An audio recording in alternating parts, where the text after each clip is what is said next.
Bahrain, Brazil, Jamaica, Seychelles can stop a UN tourism conspiracy unfolding. ETN is publishing the comment received by this known insider group of UNWTO and government officials, with an appeal directed explicitly to the meeting chairs, Bahrain, Brazil, and Jamaica. Seychelles also has an important role to play in this conspiracy. Comments received translated from Spanish. It is imperative that you come up with an appeal to the members of the UN Tourism Executive Council now. As the delegates are reaching Colombia today and tomorrow, the ball is in your court.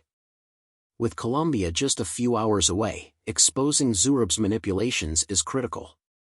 He's attempting to shorten the campaign period for candidates while extending his control tools, despite the potential presence of only a few contenders. This is simply a tactic to limit competition. Second, Zurab requires a new letter of endorsement from his government if he intends to run again. It cannot be the previous one he posted at the UNWTO General Assembly in Samarkand, Uzbekistan, in 2023. I know it had the dates for 2026 to 2029 as if they already knew, but the rules clearly state he must resign if he wishes to campaign, and he needs a new appointment to run. Iterbonews.com. The members chairing the Executive Council in Colombia are Bahrain, Brazil, and Jamaica. The delegate from Brazil is Zurab's puppy, as Brazil is a friend and ready to manipulate their team. Iterbonews.com. Alicia Gomez and Jana Iakovleva will sit on the committee as heads of legal, finance, and HR. This manipulatory move has been revealed numerous times. Brazil will be the host country of Futura next year, given that Mexico backed out due to political issues with Spain.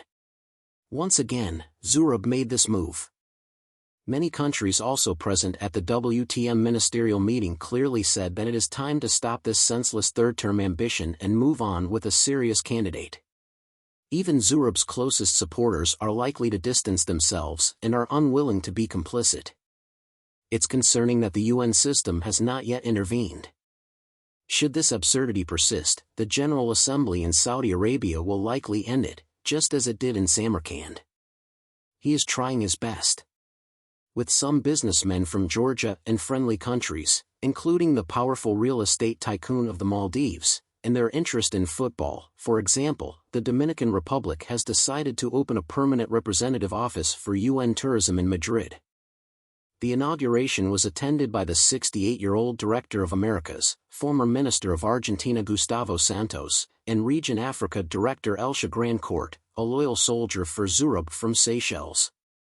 This seems to be more like a local diplomatic headquarters for Zurab's maneuvers outside of the agency itself.